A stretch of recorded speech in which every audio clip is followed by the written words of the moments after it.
Today, my guest is Professor Saul Estrin. I'll keep my introduction short to maximize our time with him. In the next 30 minutes or so, we'll talk about Saul as a person, Professor Estrin as a thought leader and an esteemed scholar, and finally as a mentor to many PhD students and junior faculty. For the sake of time, I'll skip many of his accomplishments and give you a very quick snapshot.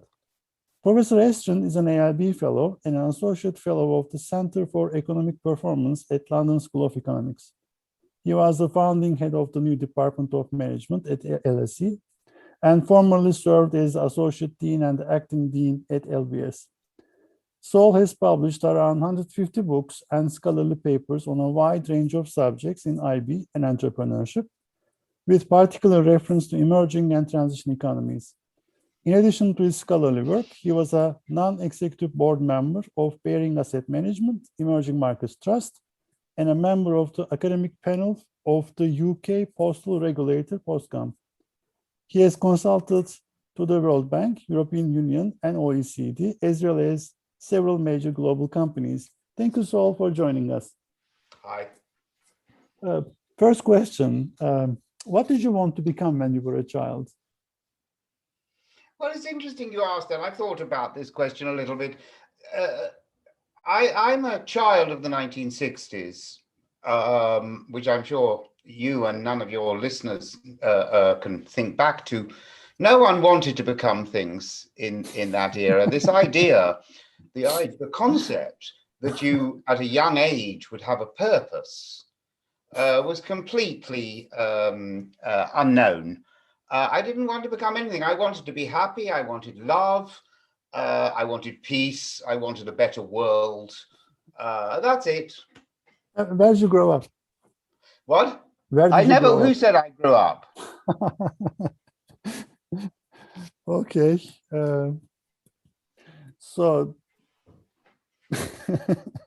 Okay.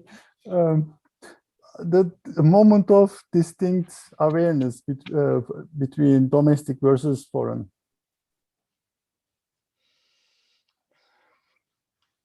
When did you realize? I don't really know. I grew up in England, and I mean, this is sort of not politically super correct, but it's worth saying.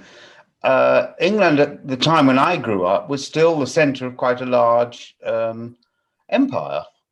My father was in India and Burma throughout the war and well beyond, and remained in very close contact with India because he was involved with he was essentially part of the British Army that was looking after Gandhi and managing the transfer of power.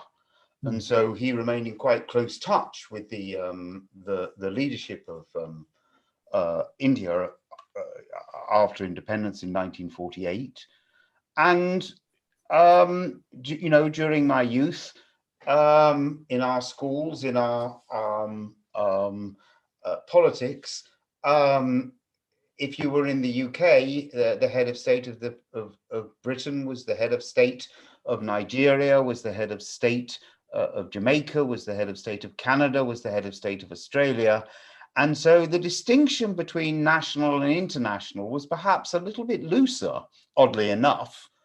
I mean, this notion of domestic versus international is for the Britain, a post-1950s thing, or 1960s thing, not a pre-1960s thing. And I think I was always fairly aware of international. That being said, because it's a very odd thing, Britain at that time was also very insular, and still is, of course, very insular. And so I distinctly remember exotic things coming into the country for the first time, like bananas and pineapples. And then the biggest excitement of all was the arrival of avocados. I was well into a teenager by the time avocados came here. And so what I'm trying to say is it's a complicated notion, this idea of domestic versus international. It's quite a complicated notion. How did you choose academia?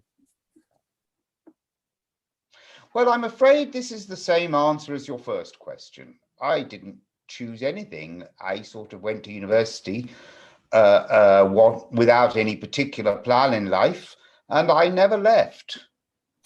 So I'm still there. And sometime I expect someone will offer me a good job and I'll leave, or I'll work out what I want to do. But at the moment, it seems a very comfortable resting place. I enjoyed it. It was nice. But I think the idea that I made a choice is a little, it really isn't how it worked. And I don't think I'm unusual of my generation. I think if you were to speak to many people of my generation, they would say the same. I'm afraid to ask, have you chose IB or entrepreneur? How do you choose the field, the areas that you write these papers in?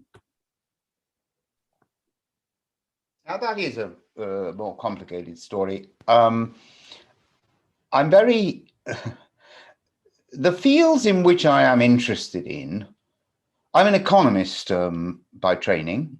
My degree was in economics, my higher degrees were in economics. But my interests have always sprawled, on the one hand, from mathematical modeling and statistics, and on the other hand, history. So essentially, that's the range of my interests.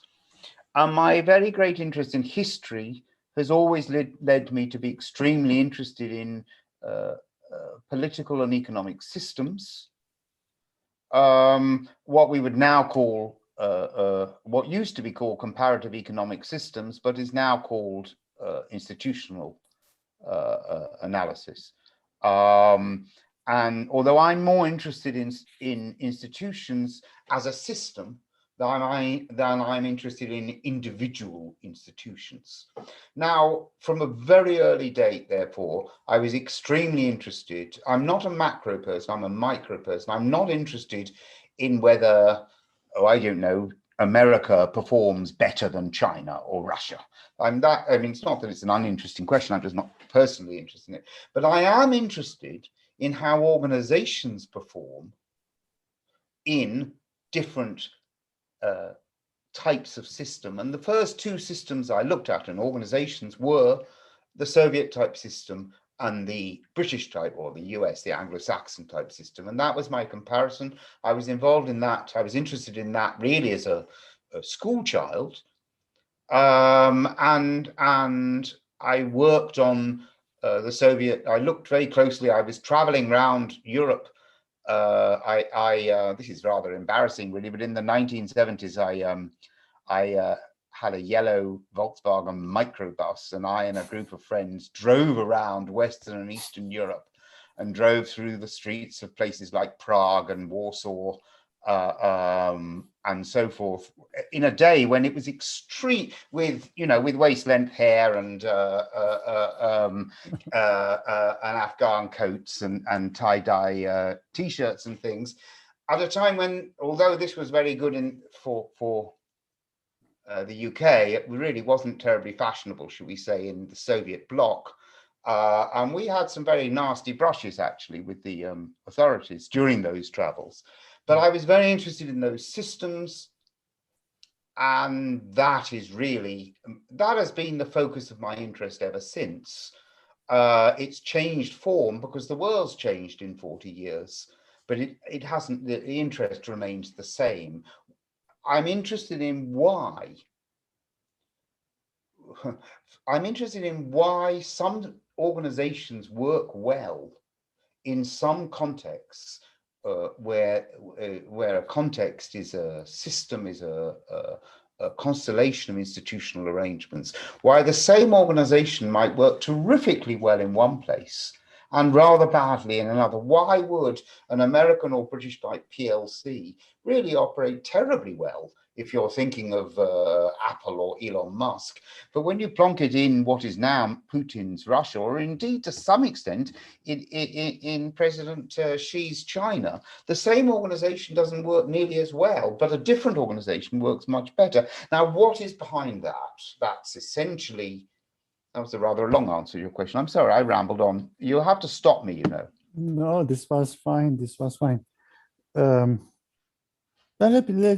I'll come back to a couple of the personal questions in a bit, but I want to follow up on this one. In your opinion, what are some of the things that are understudied in IB? Some of the contexts or variables that we have underutilized so far?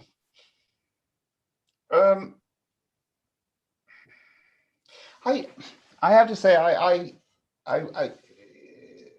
on this sort of question, I would say that I don't really, I don't hold a brief. I don't regard myself as holding a brief for the field. I hold a brief for my own interests.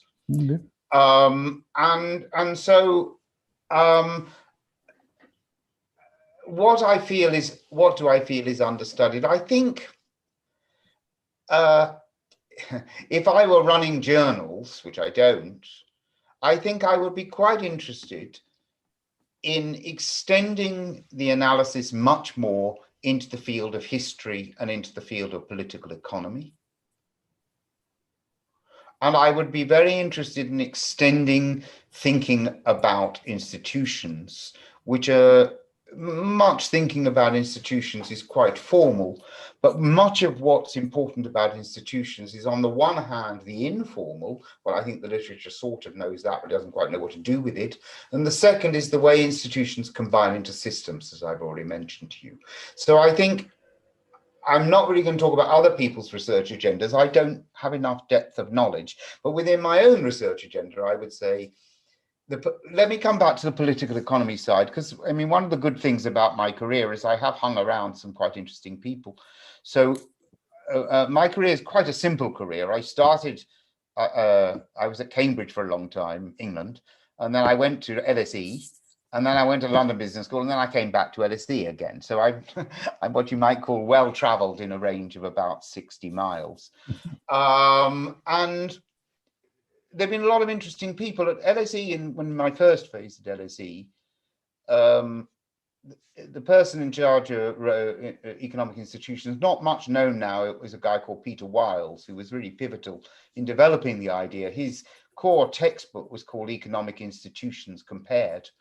And it captures very much my way of thinking. And then the other person who was very good, who ran with me and Wiles the LSE seminar on economic systems, was Susan Strange. And Susan Strange, of course, worked very closely with John Stopford and produced a pivotal book, which led to a lot of work later on by Lorraine Eden on essentially on political economy and the IB area. And essentially that strain of knowledge is largely lost, putting it terribly bluntly. The Stopford Strange book. When I moved to LBS, I co-taught a course with Stopford on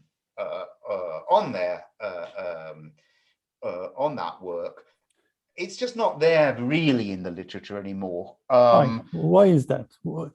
I mean, you're touching on a couple of things that touch on a couple of questions. So you're talking about the evolution of the field, and you're explaining how the field evolved to a different area. Why did it happen that way? Well, obviously, I've got a very particular view of how the field developed, which is partial because I wasn't in the IB field at that time, really. I was more hanging around on the economics outskirts of it. You've got to remember that in my era, as a graduate student, the two big guns really, two or three big guns in IB were economists. There was Charlie Kindleberger, and there was Heimer, and there was Dick Caves. And their studies were the pivotals this is in the era, right? I mean, Vernon was very important and Heimer were very important, but they were more pure political economy people. They were economists also. This is in the Rugman/Dunning era. And Rugman and Dunning, in my view, really created the field. I mean, if you were to look at the Charles Kindleberger book, which sort of tried to define FDI, definitive book. I think it's an MIT Press book. It's got all the key people, and it's very political economy, and it's very quantitative and economicsy. But it doesn't really have that framework that in their different ways Dunning and Rugman put in, which is the framework that still powers the field to this day. But it's much harder to get at political economy questions from that sort of view, which relates to internalization. I mean, it's not impossible, but it's just harder. So, I mean, it's not true, because there's the Ramamurti two-tier bargaining model. It pops up now and again, but in general, it's just a framework where the field has gone into IB, where it's just lost certain things. But of course, that's a real problem, because the political fact, I mean, at the moment, as you know, internationalization and FDI is declining sharply. And if you ask yourself why, you can't really explain that using frameworks like internalization or ownership advantages, none of which are changing. What's changing is the context and the political economy. And so, actually, ask this question. It is quite a lacuna in the field, I think. Don't misunderstand, I'm not the only person to be saying this. I'm just, you asked me what I thought was a big gap, and I think that's a big gap. No, you're right. I mean, I asked this question to a couple of people. I said, everyone thinks globalization is going to do a comeback, but my hunch is that nationalism, populism is going to be increasing for a while before we see the pendulum swings the other way. I don't think the pendulum will swing the other way. Wow. I mean, well, it depends on, I mean, who knows? I'm not talking about 1,000 years hence, but in the next few years, I think the pendulum that's started to swing like this will continue to swing like that. I mean, this is perhaps a different and deeper topic, and this is political, and it's, I have no better view of this. I have no crystal ball sitting in this room, right? So I don't really know, but my feeling is that the politics of winners and losers, whereby the losers feel the losses much more intensely than the winners feel the gains, means that it's a fundamental political economy sort of point, mean that politics will be democratic politics will be unlikely to revert to the same level of free movement of labor, free movement of capital, free movement of goods that we saw previously. And that's before the whole pandemic and global warming sustainability issue comes to play, which I think also transform things, because the pollution coming from transport and from these big boats and all the rest are also very, very serious. So, I mean, it's obviously much more complicated than that, because digitalization reduces transactions, costs of flows of knowledge and information. So certain sectors will continue, so to speak, to globally integrate, but other sectors, it seems to me, will not. And I think I mentioned this in a short paper I recently wrote. I think the free mobility of labor is going to be a very interesting issue. The idea that people will freely go from place to place, upon which an awful lot of globalization has been based. You have a person that goes from place A to place B with the capital, with the expertise, with the knowledge, etc., etc. The flows are done by people moving around. I think those movements of labor, immediately in the COVID period, that will be, we know, is very highly restricted. But I think even in the post-COVID period, I think that will be much more restricted than it was hitherto, partly because of the danger of pandemics and the exposure to pandemics, and partly, I think, because of an increasing concern about ESG, sustainability type issues. I hope you're right, because I'm working on this huge grant and I'm betting the farm on it that this is exactly what I need to do here. Thank you, you made my day.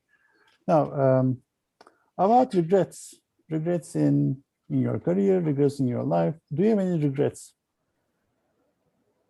Not yet. After the interview is going to be not yet. I'd like to be a foot taller and a stone lighter and quite a lot fitter and such things, but I wouldn't call them so much regrets as nostalgias, really. No, I talk to my children, the world is much worse now than it was in the 1960s and 70s and whatever, where I talk to my children who are also trying to become academics and so forth, and it's all much tougher, and you've got to be much more focused and much more organized, and it's very hard, and if you make a mistake, it matters. When I made a mistake, of which I made quite a few, it didn't matter terrifically much, if you follow what I mean. And life is too short for regrets. Okay. About creativity or idle curiosity of the mind. You mentioned you're interested in history and math modeling, and the linkage is actually quite remote, very difficult to make. So in your opinion, what is creativity and how do creative ideas come about?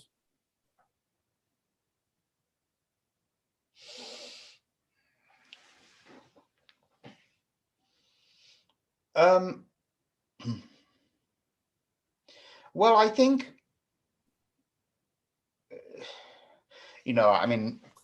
there's the basic definitions. Creativity is obviously thinking a thought or developing a line of argument which didn't exist before, or an object that didn't exist before, and somehow which is of relevance.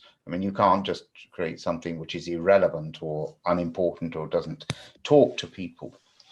I do believe academics are creative. I think we're in a creative field. We're not in a mechanical field. For me, creativity, I think, comprises two ways of thinking about creativity. The first, I think, is about taking ideas that develop in one context and applying them in another context. An idea which is sort of obvious to the point of mundane in one field is immensely insightful when taken to another field and thought through. And I think, so much of our knowledge, if you look at someone, going back to the Renaissance, if you look at people like Leonardo, a lot of their creativity comes essentially from taking ideas from one place and putting them into another place, from cutting up bodies, understanding more about how muscles and bones and all the rest work, and then putting them into, or using them to understand how to construct pictures of people. That's not a very good example, actually, but I'm just trying to link it more to creativity than the more scientific sorts of examples. Or, let's take another sort of mundane and obvious example, but, the Newtonian insight about the relationship between masses, objects and masses, and the implications for gravity between objects, and therefore the movements of objects in space. The implications of that for, say, the pattern of foreign direct investment or the pattern of trade, where the masses become economic masses, and the distance becomes initially geographic distance, and very quickly we start thinking of it as psychic distance in institutions and so forth. That's a moment of creativity, seeing a notion applied in one place and then applying it somewhere else and finding that it's immensely meaningful, and it changes your way of thinking about what you were looking at. So I think that would be what I would see as the core of it. The other part I would say is, in our field, I'm of the view that creativity is often associated with interdisciplinarity. By that I mean thinking about issues in terms of the problem, what the problem is, rather than on the basis of the structure that is provided by the particular discipline in which one works. And I think creativity comes, from this a more rounded or all-encompassing approach. I mean, I don't know whether that answers your question, but it answers perfectly. This was very good. Thank you.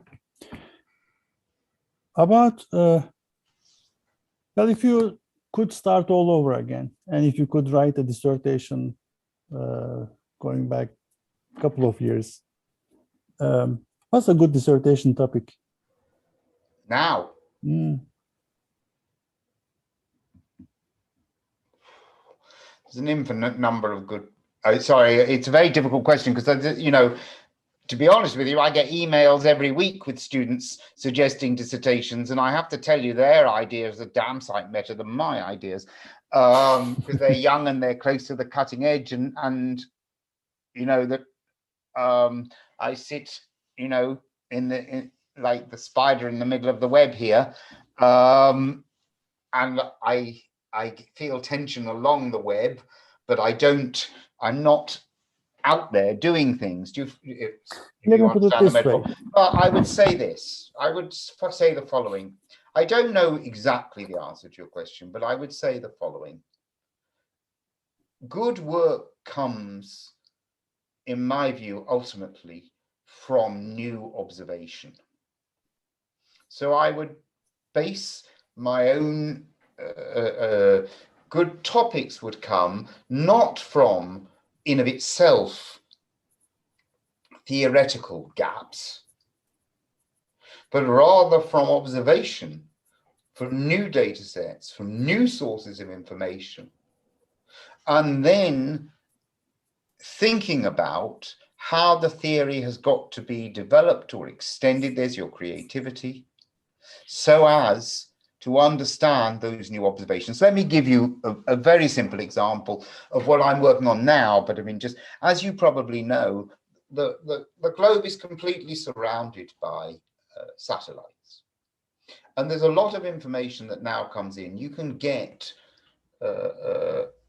nightlight data, intensity of nightlight data, onto mapped out for the globe to a grid of about 100 meters or something of that sort. And nightlight data is probably a better indicator for emerging economies. It's got a lot of problems for more developed countries, but for emerging economies, it's probably a better measure than something like GDP per capita, or indeed GDP as a measure of economic activity and development. Because of course, the informal sector burns lights and heat and all the rest exactly like the formal sector, and yet it's not captured in the official statistics, but is captured in this data.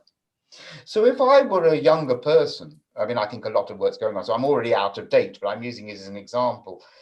I would be thinking of ways to understand how to use this data to deepen our understanding of places that we don't know enough about, and we should, like Africa. Because the economic data on Africa is weak, the analysis of international businesses operating in Africa is weak, and yet we now have ways around that, so we could think about that. Now, whether that's, I suppose I'm telling you, if I were a PhD student, what I'd do, not what is necessarily good for the for the average PhD student. But Africa is the place that we don't understand well now. Maybe the Middle East also to some extent. Neither of these are we understand China largely now. India's a bit less well understood, but really the two places, if you look at the demography of the world, that have the potential to grow very rapidly in the next 50 years, because they still have a growth of population and a young population, are on the sub-Saharan Africa and are in the Middle East. And so for international business, understanding what factors make these good contexts for international business and what could be done to improve it will be a very important agenda item, I think. Perfect. This was a great answer. Perfect. Pardon? This was a great answer. Thank you. Last question. About advice, giving advice to PhD students. What's your advice for a good career, fruitful career, successful career?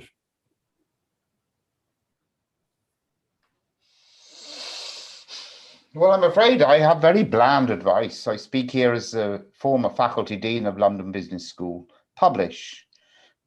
Target top journals, write top papers, connect into networks like the Academy of International Business, and publish. Work extremely hard, collaborate effectively.